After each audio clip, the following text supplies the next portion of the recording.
Let me ask you something. Have you ever said a sentence in English, felt completely confident about it in the moment, and then found out later that it was wrong the entire time?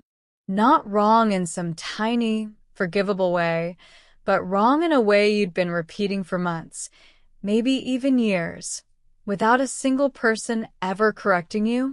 That happens to almost every English learner, and it's not because you're careless. It's because certain mistakes in English aren't obvious. They don't feel wrong when you say them. They slip past your own internal radar completely, and often they slip past native speakers too, because native speakers are usually far more focused on understanding what you mean than on correcting exactly how you said it. So the mistake just sits there, quietly, repeating itself, becoming more and more automatic the longer nobody points it out. What makes this genuinely frustrating is that these mistakes rarely show up on a vocabulary test or a grammar quiz. They live specifically in the gap between knowing English and using English, which is exactly the gap most classroom instruction doesn't spend nearly enough time addressing. You can score extremely well on a written exam and still carry several of these habits into every single conversation you have for years, simply because nobody in a formal setting was ever specifically looking for them. Today I want to walk you through the mistakes that show up again and again across almost every learner I've ever worked with, regardless of their native language, regardless of their level. These aren't random typos or one-off slips. These are patterns, deeply ingrained habits that quietly cap how fluent and how natural you sound, no matter how much vocabulary you pile on top of them. And more importantly, I want to give you a real way to actually fix each one, not just a list of "don't do this," because knowing a mistake exists and knowing how to stop making it are two very different things. Let's start with the most common one I see across almost every single learner, and that is overusing translated grammar structures. This happens when you take a grammar pattern that works perfectly fine in your own language and you carry it directly into English, word for word, assuming the logic transfers. Sometimes it does. Often it doesn't. And the result is a sentence that's technically understandable but immediately signals to a native speaker that something is slightly off, even if they can't always explain exactly why. Here's a concrete example of what this looks like. Many languages use a structure that translates roughly to "I have 20 years to express age," because grammatically in that language, age is something you possess, something you have. But in English, age isn't something you have, it's something you are. You don't have 20 years, you are 20 years old. That subtle shift from having to being seems small, but it's actually a completely different way of conceptualizing the sentence, not just a different set of words. This kind of mistake is sneaky precisely because it's not really a vocabulary problem. You know the words. You know have, you know years old. The issue is that the underlying grammatical logic got imported wholesale from your native language instead of being learned as its own independent system. And once a structure like this becomes automatic, it becomes incredibly hard to notice because it doesn't feel like a mistake from the inside. It feels completely natural because in your native language, it is completely natural. So, how do you actually fix this? The answer isn't just memorizing a list of exceptions, because there are hundreds of these little structural mismatches between any two languages, far too many to memorize one by one. The real fix is developing the habit of learning English grammar patterns as complete units, entire chunks, rather than word-by-word translations. Instead of learning have and years and old as three separate pieces you can rearrange based on your native grammar, you learn "I am 20 years old" as one single, fixed block, the same way you'd memorize a phone number as one sequence rather than as individual digits you could reorder freely. When you start treating common expressions as fixed chunks rather than assembled sentences, you sidestep this entire category of mistake because you're no longer relying on grammatical logic borrowed from a different language. You're relying on a pattern you've simply absorbed directly, the same way native speakers absorb it, mostly without ever consciously analyzing the underlying grammar at all. The second major mistake I see constantly is what I like to call false friend overconfidence. A false friend is a word that looks or sounds almost identical to a word in your own language, but actually means something different, sometimes wildly different in English. And the danger here isn't that you don't know the word. It's the opposite. You feel extremely confident about it because it looks so familiar, so obviously related to a word you already know well. That confidence is exactly what makes false friends so dangerous, because you're far less likely to double-check a word you're completely sure you already understand. For example, depending on your native language, a word that looks like actual or actually in English might genuinely mean current or currently in your own language, referring to the present moment, not to something being true or factual. Someone might say the actual situation is difficult, intending to say the current situation, and accidentally communicate something slightly different to a native listener who hears actual and assumes they mean the real, true situation, which isn't quite the same idea. These mismatches happen constantly in every language pair, and they're genuinely hard to catch on your own precisely because your brain isn't looking for a problem. It sees a familiar-looking word and immediately assumes it understands the meaning correctly, skipping right past the verification step it would normally apply to a completely unfamiliar word. The fix here requires a small shift in mindset rather than a huge amount of extra work.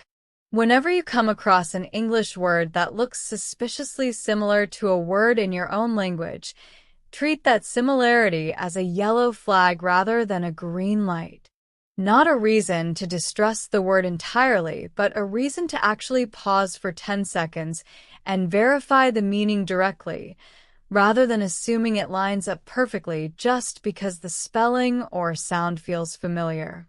Over time, you'll build a mental list of the false friends specific to your own native language, and that list, once built, tends to stay remarkably stable, meaning a small amount of upfront effort pays off for years afterward.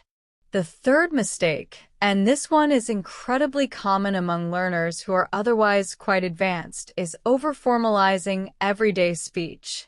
This happens because a huge amount of English instruction, especially in traditional classroom settings, leans heavily on formal, textbook-style language, the kind of English you'd find in a business letter or an academic essay, rather than the more relaxed, casual English that native speakers actually use in day-to-day conversation. The result is learners who can construct a beautifully complex, grammatically flawless sentence, and it still sounds strange, stiff, almost like a legal document, in a completely casual conversation. Imagine someone asking a friend, "What are your plans for this evening?" instead of simply asking, "What are you up to tonight?" Both are completely correct English.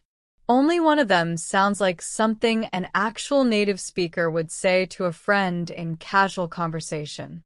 This mistake is sneaky because it isn't technically wrong in the way the previous two mistakes are. Nobody would say your sentence is grammatically incorrect. It's just calibrated for the wrong social context, like showing up to a casual barbecue in a full formal suit. Nothing is wrong with the suit itself. It's simply mismatched to the situation. The fix for this involves deliberately exposing yourself to casual, conversational English and paying specific attention to how native speakers phrase everyday requests, questions, and observations, not just how textbooks phrase them. Podcasts, casual vlogs, unscripted interviews, and conversations between friends are far better sources for this than formal writing or news broadcasts. When you notice a casual phrase that surprises you, one that feels shorter, looser, or more relaxed than what you would have naturally produced yourself, make a mental note of it and actively look for opportunities to use that exact phrase yourself in your own casual conversations going forward. The fourth mistake is closely related, and it's what I call article and preposition guessing. English articles, the words a, an, and English prepositions, words like in, on, at, and for, are notoriously difficult for learners whose native languages either don't have direct equivalents or use a completely different underlying logic to decide which one applies in a given situation. Because of this, a huge number of learners essentially guess when it comes to articles and prepositions based on a vague sense of what sounds right, rather than any clear underlying rule. And here's the frustrating part. That guessing often works reasonably well because English does have some patterns you can partially absorb through exposure alone. But it also fails constantly in ways that are hard to predict, which is exactly why native speakers can often tell within the first few sentences that someone is a non-native speaker, even when every other part of their English is nearly flawless. This mistake is genuinely one of the hardest to fully eliminate because, unlike vocabulary or even grammar structures, articles and prepositions in English don't always follow clean, memorizable rules.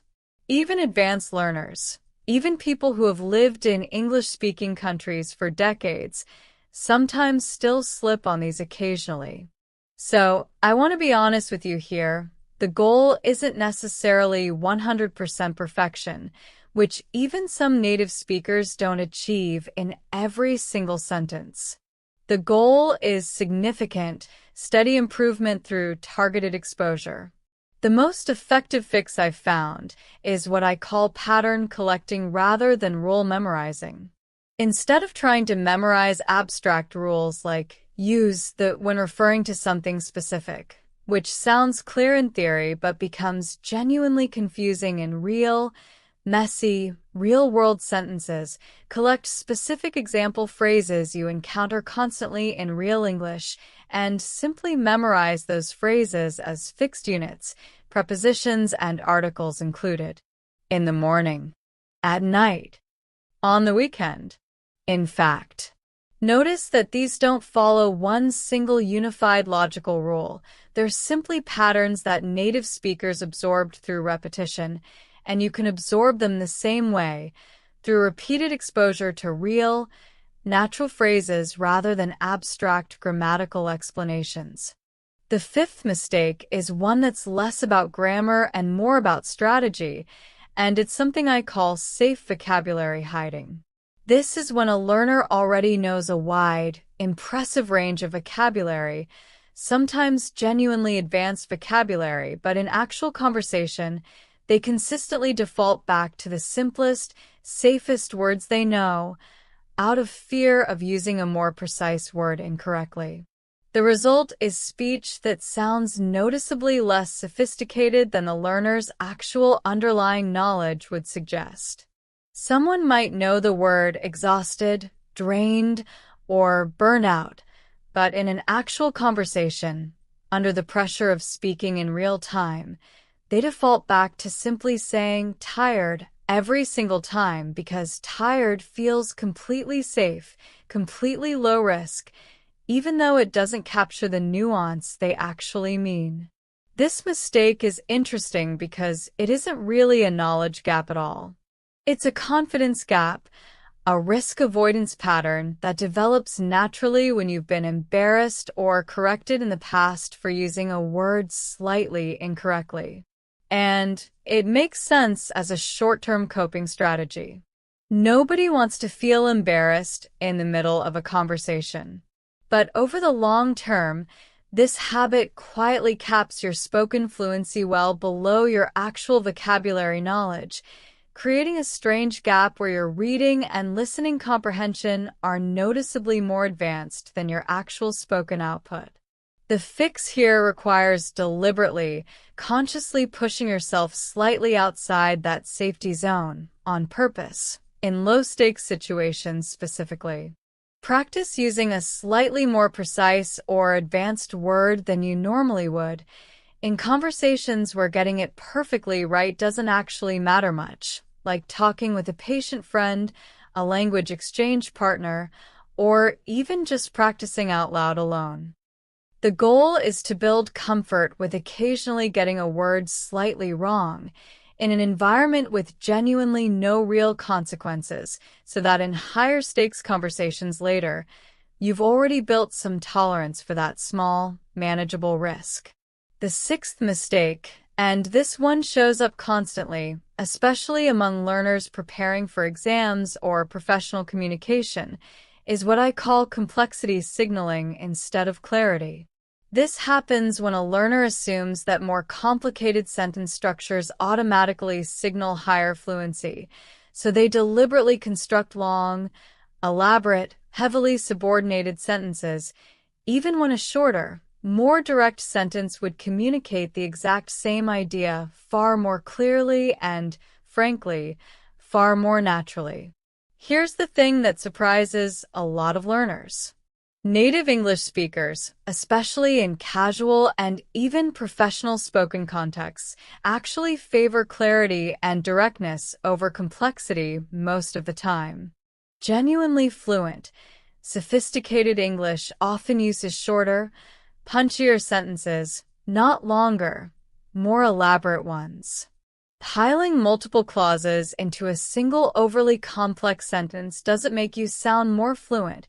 It often makes you sound like you're translating a complicated thought from your native language rather than simply expressing an idea the way a native speaker naturally would. The fix for this is almost the opposite of what most learners expect.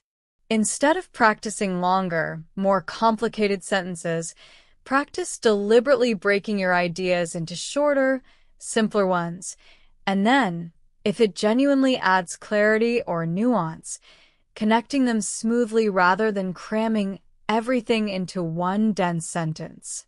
Notice how skilled native speakers, in interviews, podcasts, or everyday conversation, often express fairly sophisticated ideas using surprisingly simple, direct sentence structures. Sophistication in English comes from precision and clarity of thought, not from grammatical complexity for its own sake. The seventh mistake, and this one is subtle enough that most learners never even notice it happening, is what I call literal listening instead of just listening. This shows up during conversations, not while speaking, but while trying to understand someone else. A learner hears a sentence, and instead of grasping the overall meaning quickly and moving on, they try to mentally process and account for every single word individually, in real time, as the sentence is being spoken.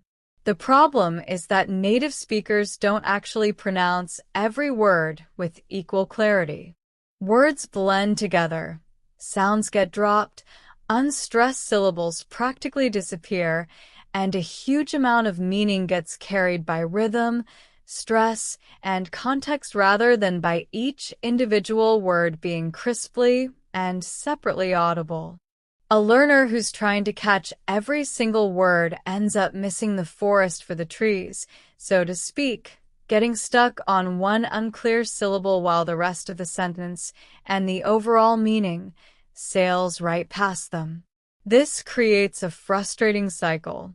The learner falls slightly behind trying to process one unclear word, which means they miss the next few words entirely while still stuck on the first one, which means the gap widens, and by the end of the sentence they've lost the overall meaning completely, even though they might have actually understood the general idea just fine if they hadn't gotten stuck trying to perfectly decode every syllable.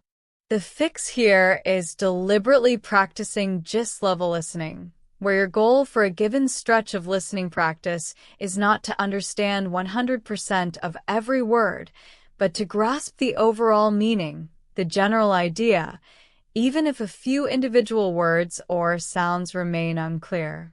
This feels uncomfortable at first because it requires tolerating uncertainty, letting a few unclear syllables simply pass by without stopping to fully decode them.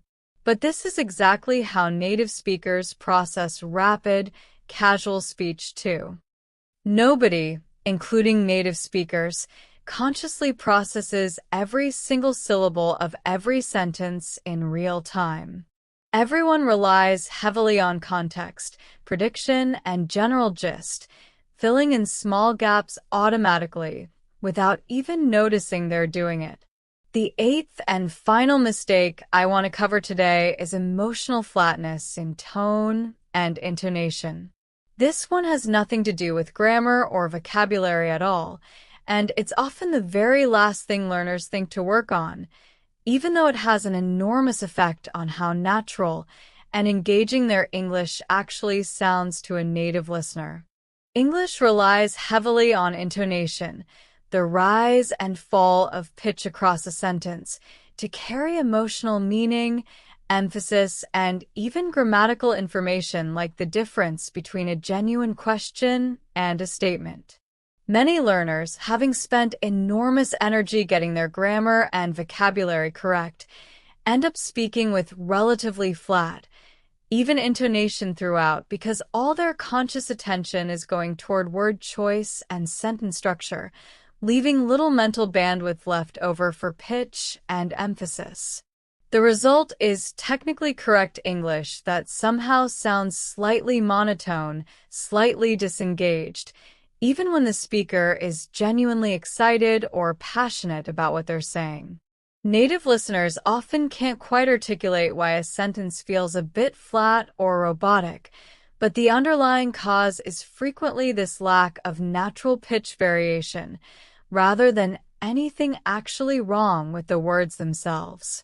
The fix here involves deliberately exaggerating intonation during practice, more than feels natural at first, almost to the point of feeling theatrical or over the top. This might feel strange or embarrassing initially, but it's an extremely effective way to build the muscle memory for natural English pitch patterns, the same way an actor might over-rehearse a line before finding the right natural delivery. Try reading a sentence out loud 3 different ways, once completely flat, once with exaggerated emotional emphasis, and once somewhere in between, and notice how dramatically different the same exact words can sound depending purely on intonation, without a single word changing.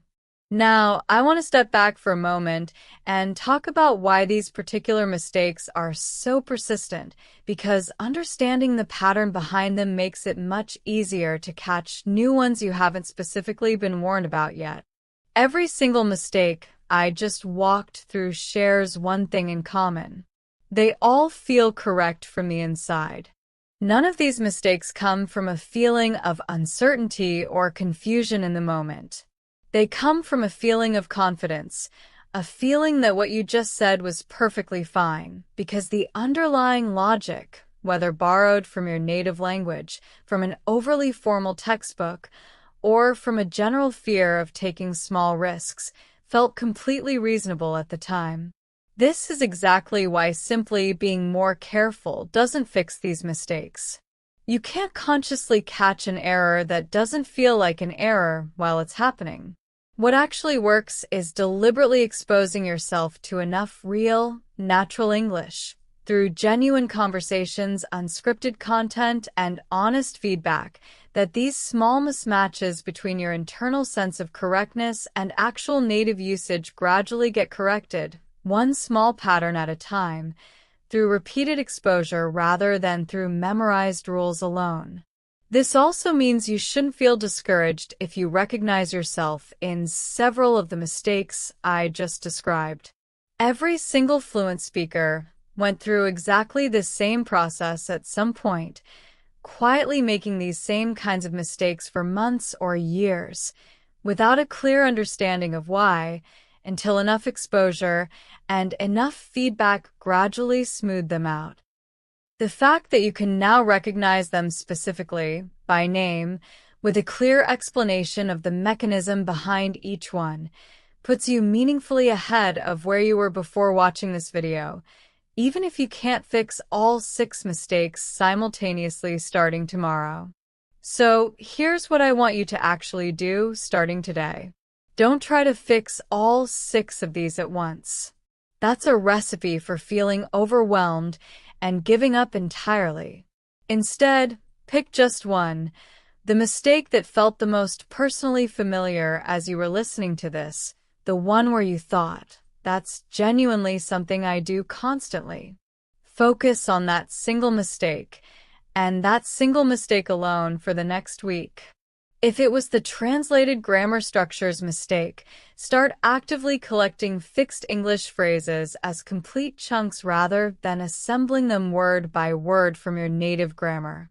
If it was false friends, start keeping a small running list of English words that look suspiciously similar to words in your own language, and double-check each one specifically rather than assuming. If it was over-formalizing, deliberately seek out casual, conversational English content this week and note down phrases that feel more relaxed than what you'd naturally produce. If it was articles and prepositions, start collecting whole phrases rather than trying to memorize abstract rules. If it was safe vocabulary hiding, practice using slightly more precise words in low-stakes conversations specifically. If it was complexity signaling, practice deliberately shortening your sentences and notice how much clearer, not less sophisticated, your English becomes. If it was literal listening, practice letting go of individual unclear words during a conversation and focus entirely on the overall gist instead. And if it was flat intonation, practice reading sentences out loud with deliberately exaggerated pitch variation until natural-sounding emphasis starts to feel less foreign and more automatic.